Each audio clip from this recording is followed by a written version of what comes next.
There was a day that I became wealthy. I'll tell you the day, I know that day I was rich. I was broke, I was pissed, I was angry at everybody else but who? Myself.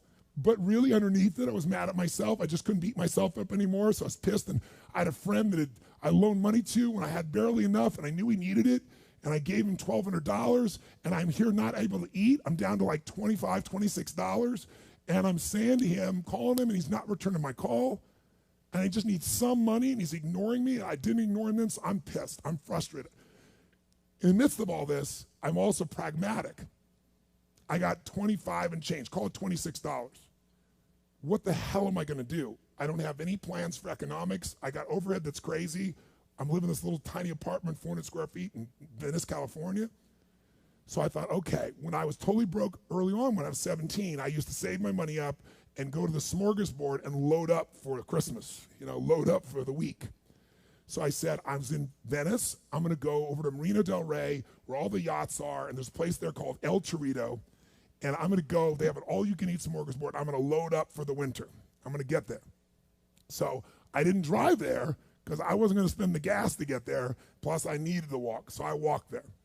And I go in, I'm not dressed really great, but it's Marina del Rey, it's okay. And I got a place right by the window, and I can see these yachts going by, and I'm dreaming of what life could be like, and I'm starting to let go of my anger, and I'm starting to focus on what I want instead of what I don't want. How many followers say I?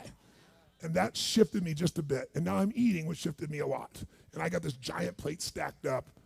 And I don't know what the amount was. It was like, whatever it was, $6.95, $7.95, right? So I'm gonna do this. I could probably do this 3 or 4 times, right? Somewhere in that range. As I'm finishing my meal, this little boy comes in, dressed in a little suit. And I honestly don't know how old he'd be, probably in the 3rd grade, so maybe 8 years old, 9 years old, something like that. And he was so adorable. And he opened the door for his mother. And his mother was an attractive lady. And he came over and he pulled out the seat for her and she sat down.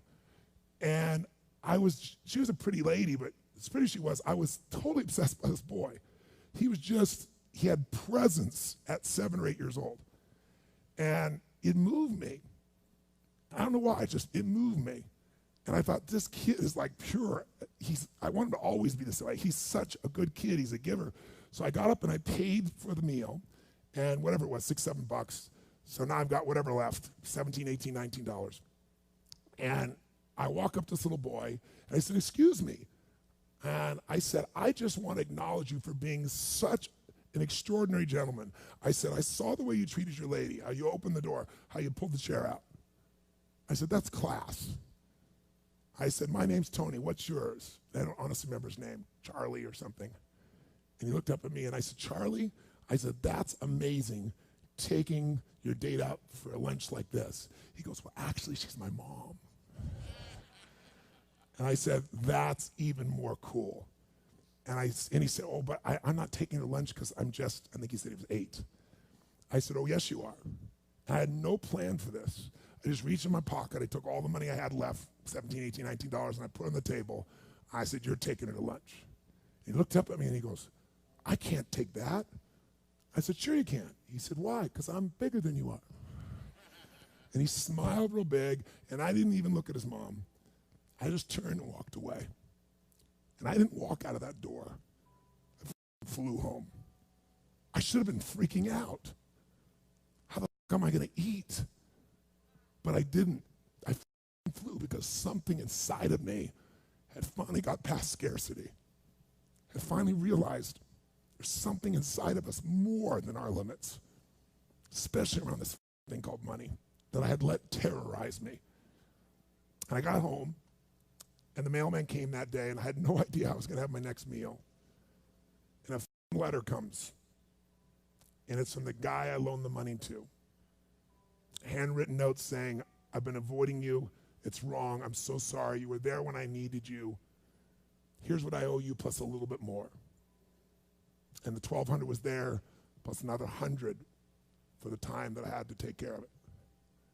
And for me, $1,300, that was enough to run my show for a month or 2. And I cried. And then I decided, what does this mean? And I thought, this means that whenever you give, it's always going to come back, so you don't have to ever think about that again. Just give. And the rewards will be greater than you can ever imagine. I don't know if that's coincidence, but I decided to believe that day was a blessing when I became rich. And I can tell you honestly, I've had tough days in my life, economically, emotionally, like all of us.